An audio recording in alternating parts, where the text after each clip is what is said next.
students. I'm Scientist Spikey, and I'm here today to talk to you about how the solar system was formed. Now, scientists have been studying the sky for over thousands of years.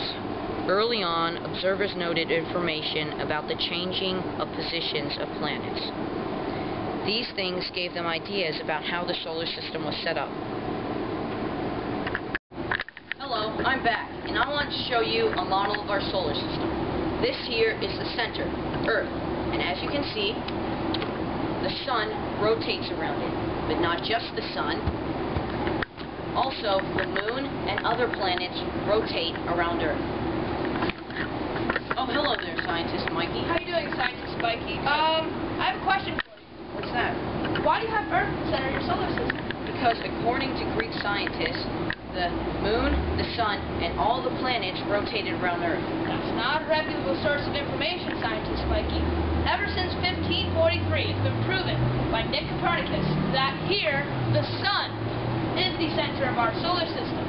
All the planets, including Earth, moons, everything, rotate around the sun.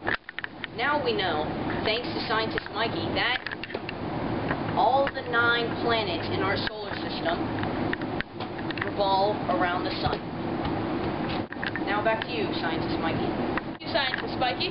Did you know? Did you know that the sun makes up 99.86% of our entire solar system? Now you know. Scientist Mikey. Scientist Spikey. Hello. So it's believed that our solar system formed of a nebula. You see these devices here? We have some ice, some dirt and dust, and some smoke and gas. Does it look like a lot? Not really, it doesn't. But you know what? Nebulas are made of these materials. It's so simple. A gas, some dust, and ice. It forms nebulas that are incalculable. So it's believed that the nebula was caused by a nearby star explosion. And from this explosion, fragments came out. These fragments were the planets at the time. So since they were little, they would gather things through their gravity, making them much more dense. And as they became more dense, their temperature would increase, which explains why Pluto, since it's awfully small, is awfully cold. So basically, that's why we think that the planets are formed that way. The sun is also believed not to have formed alone, since because of its vast power source. It's an awfully large thing, so we believe it came from an awfully large offspark.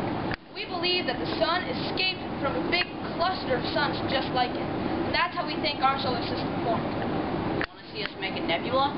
Yeah! Ready? 1, 2, 3. Nebula! Buy yours today for only 10 easy payments of $19.99! Solutions apply, results may vary. As you saw from our wonderful created nebula, that's how our solar system was formed. And so now, down to the individual planets. Our inner planets are mainly made up of rocky substances, and they have iron cores. Patrick, Scientist Spikey, what are you doing? I thought you were talking about rocks. Scientist Spikey, the gun show is next week. Put them away. Muscle people. And so, that's what the inner planets are made of.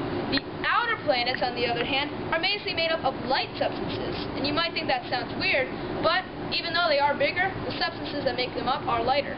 But there is an exception for little Pluto. Pluto is rocky and ice, but as you know, Pluto, along with its size and everything, is an exception to the outer planets. You all know Nicholas Copernicus, right? He was the man who said the sun was the center of the universe. But he also came up with a theory that all the planets, and including Earth, revolved in circular paths around the sun. This is false! Johannes Kepler came up with the idea that the paths are elliptical. Thank you to Scientist Spikey here. We now know that the paths of the planets are elliptical. And we also know that each planet has its own individual speed that it revolves around the sun. No planet is other than the same with the other ones. And also, did you guys know the sun is slightly offset from the actual middle of our solar system? But since we're around the same path, it always looks to us like it's in the center. But even though it is the center of our solar system, mathematically, it really isn't right in the middle. Thank you for watching our video about solar system models. I'm Scientist Spikey. And I'm Scientist Mikey. Tune in next time with our friends, Nick and Andrew, As they venture tackle in the inner planets. Your mom's an inner planet. Camera dude! It's the Spikey and Mikey show.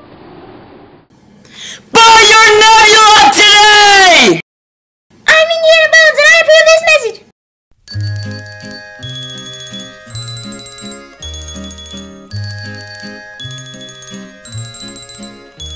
The earth goes around the sun, la la la. The earth goes around the sun, la la la.